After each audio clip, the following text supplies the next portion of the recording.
We've got to do something, haven't we? I mean, just coming back to London for the show, everything's golden. You know, I've never seen London like it. There's no green anything anymore, and we do need to do something.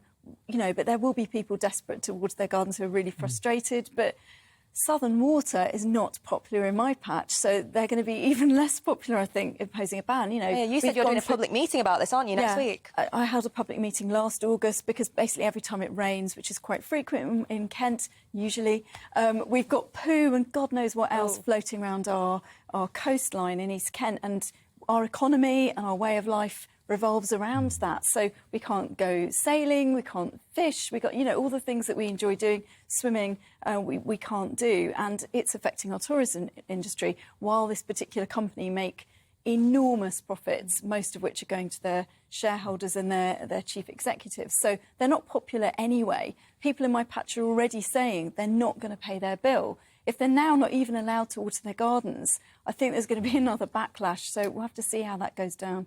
David? Yeah, I mean, I entirely agree. What's ludicrous is to hear a minister seeming to want to condemn people for actually wanting to enjoy the uses to which they can put water in their home, nice garden and so on. Look, the water companies are an absolute disgrace. They were privatised, which is fine, but now they're owned by mainly foreign money who doesn't care about us. We're merely a group of people to be exploited. What is going on when you have still huge amounts of water being wasted through leakages? Absolutely. Huge amounts. And when, you know, in the middle of London, there was supposed to be a way of taking water, creating fresh water in a recycling plant. And that has cost £250 million, and it doesn't work.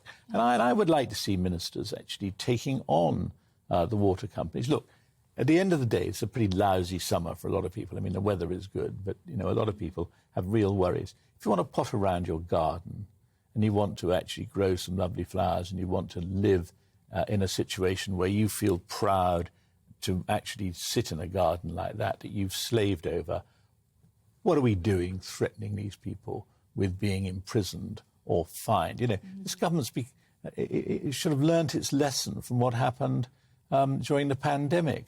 People are sick of being threatened, and threatened by people who they do the threats, but they don't actually behave themselves. I'd love to believe that minister didn't have anything growing in his garden. Well, time to take the water companies back into public ownership. Oh, there it is, there it is. Sorry, had to get that. Yeah, well, there's one way of making it worse, I guess. On their bingo card, you can tick it off.